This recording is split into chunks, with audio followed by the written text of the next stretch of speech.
Hello, kings, queens, and monarchs of every element. This weekend, YGOProDeck.com introduced a new feature signaling a rising trend in the Yu-Gi-Oh community, a trend that has seen building hype for one of the coolest TCG formats out there, Cube Draft.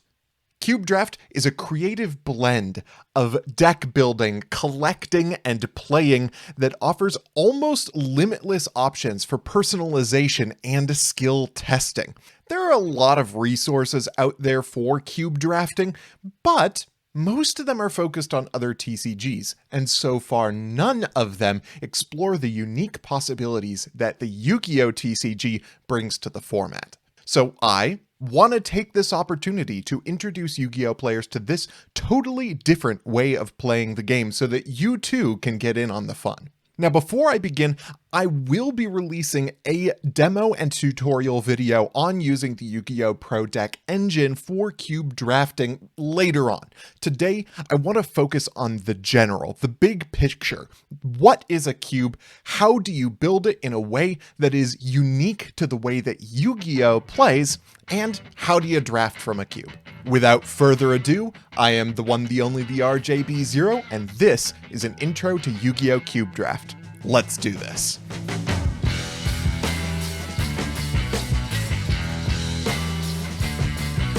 Now, before we can get into the nitty-gritty of how to play Cube Draft, a lot of y'all probably want to know what Cube Draft is. Cube Draft is one of the most popular TCG formats out there, especially within Magic the Gathering, but it is relatively unheard of in the Yu-Gi-Oh community. In Cube Draft, players use cards from a specially customized collection, or cube, in order to build decks. To draft from the cube, each player takes a pack from out of the cube randomly, chooses a card from within that pack, and passes it on to the next player, going around the table until every card has been chosen.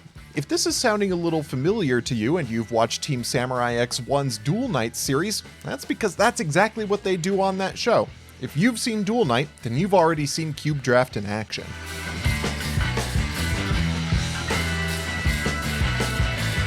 Cube Draft is an amazing format, and there are so many reasons to get into it. First of all, you can make a cube out of almost anything.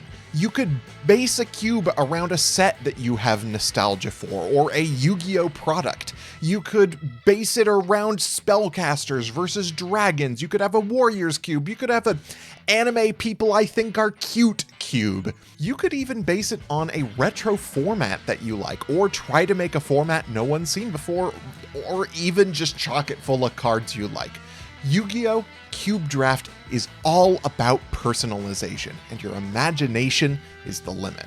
I personally have a cube based on Edison format that I built with Keegan from E3 Yu-Gi-Oh! And I am working on that cube all the time to make it even cooler, and I'm even toying with some other ideas like a dual terminal lore cube. Like I said, you can do basically whatever you want with these. And drafting parties are some of the most fun that you can have with your duelist friends. And you'll always have variety because every draft is different, which means you may never see the same deck twice.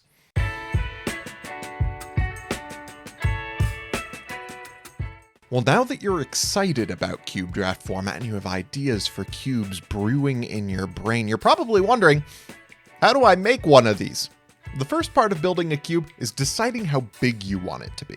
Ask yourself, how many players does it need to support at any one time, and how many cards do you want each of those players to get? For example, when we built our Edison cube, Keegan and I planned it around the ability to have 8 players get 60 main deck cards and 10 to 15 extra deck cards in a draft, with a few additional cards left over for variety. That ended up being 540 cards plus the extra deck. Yours doesn't have to be nearly that big unless you're planning some big drafting parties like we were. However, you do want it big enough to support however many people you plan to play with and have the space for variety along the way. My recommendation is that you count the number of people that you want to play with, multiply that by 60, and add about 100 cards for the main deck.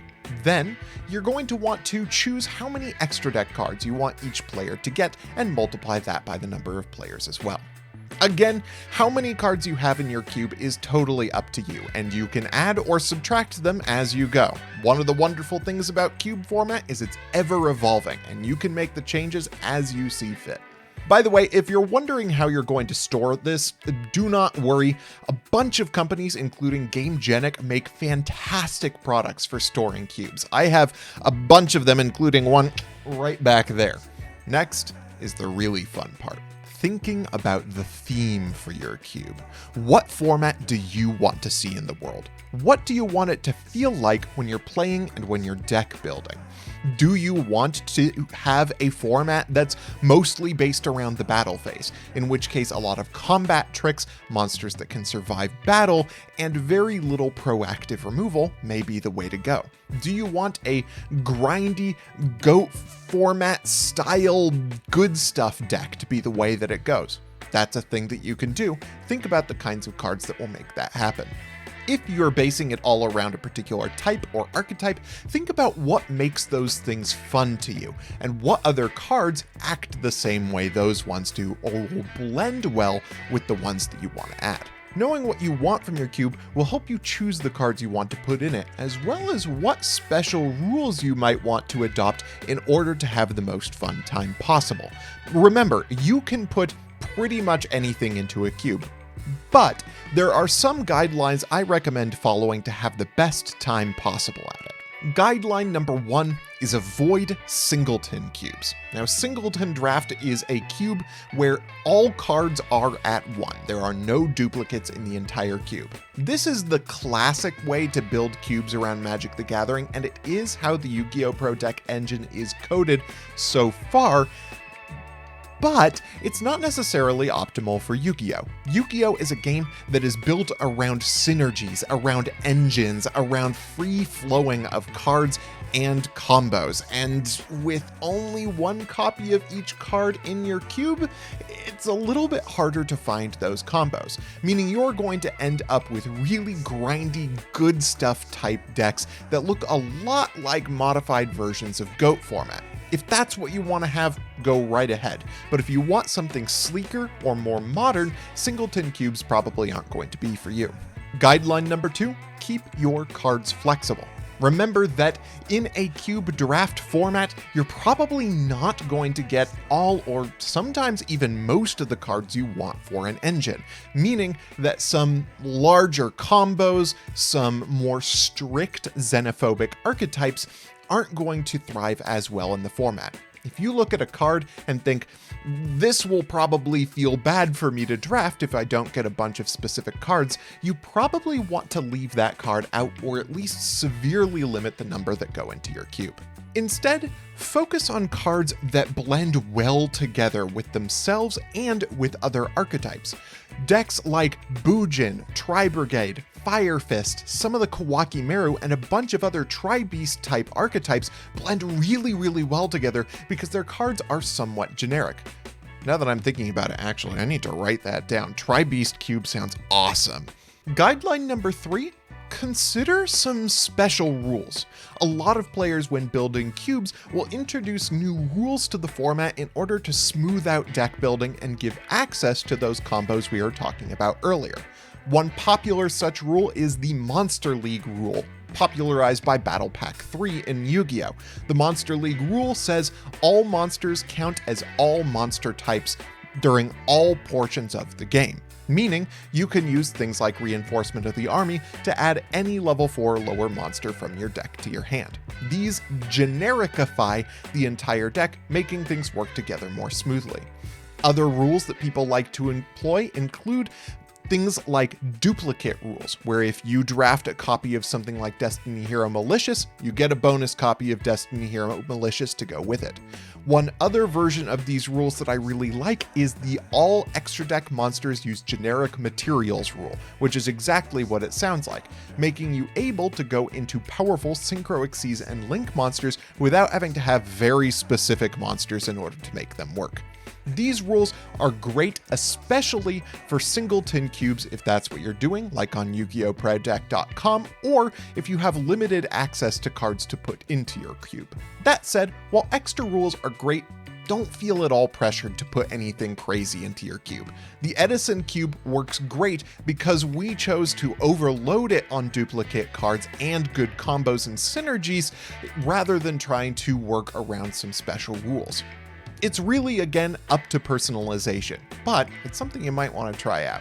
One last thing to consider when thinking about the cards you want to put into your cube is that cards in Limited often work very differently from how they do in the TCG in terms of power level.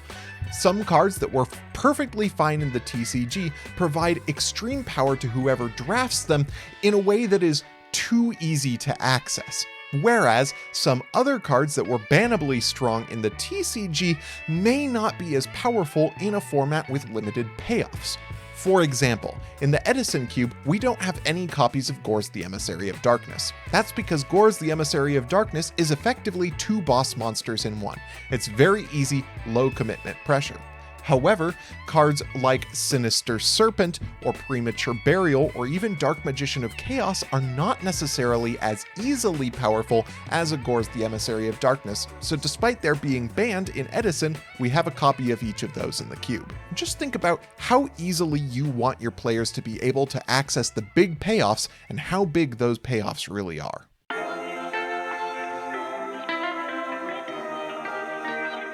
Now, building your cube is fun, but drafting is where the real magic happens. There are a million ways to run your draft in a Yu-Gi-Oh cube, but here is a basic way to get yourself started. First, randomly deal each player 60 main deck cards and 10 to 15 extra deck monsters face down. Step 2, have each player split the main deck cards into 3 packs of 20. Step 3, choose which pack will be your first, second, and third, and place your extra deck pack either on top of or next to your second pack. Now that you're set up, it's time to draft. Each player picks up their first pack, chooses a card from it, and passes it to the left. Keep doing that until every card in the first wave of packs has been drafted. The second pack is where things get fancy. When players pick up pack number 2, they should also pick up their extra deck pack. This time, whenever a player gets a pack, they should draft 1 main deck card and 1 extra deck card before passing to the right. Do this until all the extra deck cards have been drafted, and then continue drafting the main deck cards normally. Finally, finish off your draft by drafting the third pack the same way you did your first one, and voila, you have the cards to build your draft deck. Once you've built a main deck, the remaining cards can be set to the side to be your side deck. Now you have everything you need to start participating in one of the coolest formats in the world. Yu-Gi-Oh! Cube Draft is a world wide open for exploration that's largely been untouched so far, and I am so excited to see what unique ideas Yu-Gi-Oh! Players bring to the format.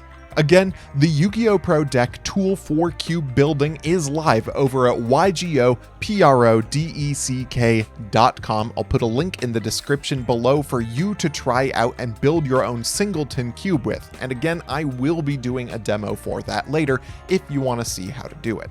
For now, hit that thumbs up button to give Cube Draft a boost in the algorithm and comment below, what are your ideas for cubes? What rules and cube formats would you like to introduce to the game? And if you have any questions, go ahead and leave them down there as well, and I'll try to get to them as I can. And, of course, subscribe and stay tuned for more Cube Draft content in the future.